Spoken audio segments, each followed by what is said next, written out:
How do you think people feel about the safety of downtown Pittsburgh? I don't believe people in this city feel that it's safe. I think it's not only downtown, but it's in other neighborhoods.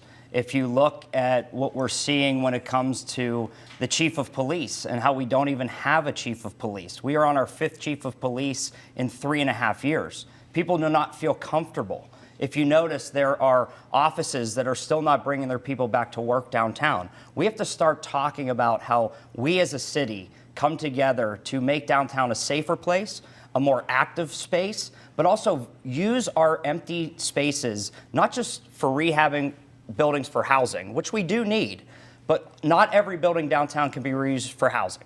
We have to start looking at downtown and empty spaces as growth and opportunity for new jobs, for new companies, for new entrepreneurs to make downtown their new location in Pittsburgh. And by doing that and creating more vibrancy, people will feel more safe to come back downtown on a daily basis. Mr. Gainey, same question. How do you think people feel about public safety downtown? I think there's no question coming out of a pandemic, there was a lot of questions about public safety downtown. We inherited a lot of it right downtown when we first took office. But the reality is I'm so glad at what my team, not only my team, but the people around also have helped us to accomplish. Number one is we opened up a public safety building with the help of PNC so that we can deploy our police 3 times all around downtown. 1, to build relationship with our residents. 2, to build relationship with our businesses. And 3, to make sure that people felt safe because they was there. We partnered with the Pittsburgh Downtown Partnership to bring an ambassador program here so that we could have more eyes on our street. It was critical that we have that. We also was able to come up with a plan working with County Exec Sarah Anna Murato and also Governor Josh Shapiro to bring $600 million over 10 years back to our downtown area so that we can reinvest in the fabric of downtown. We are turning 7 commercial spaces in the affordable housing units. The reason why we will continue to build affordable housing downtown is because the more people that we have downtown, the more people that we have living, playing, and celebrating our downtown, the more that perception will change. We're happy with what we've done. We will continue to build housing. We will continue to have our police downtown, and we will continue building on what we've started, making downtown a safe, fun place for everybody.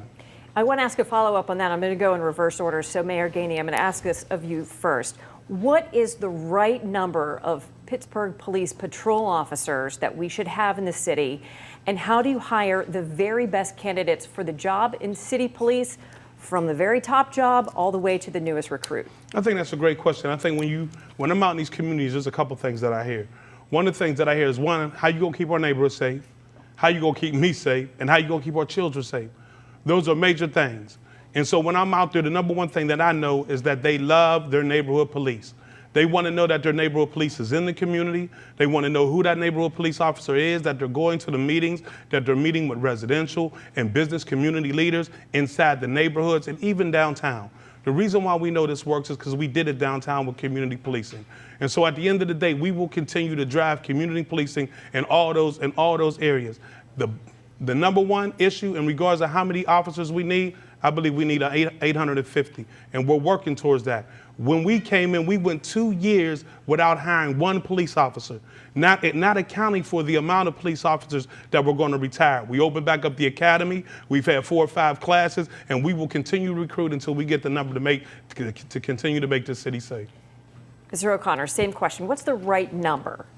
Yeah, I mean, it has to be well above 800. Right now, we are at 650. That is a small town force for a big city. The number one thing that the mayor should focus on, and it comes down to obviously 800, 850. My number is actually 1. And the number 1, the reason I use that is because the number 1 cop who has still not been hired in this city. You need a chief of police if you want to recruit new officers and retain our current officers.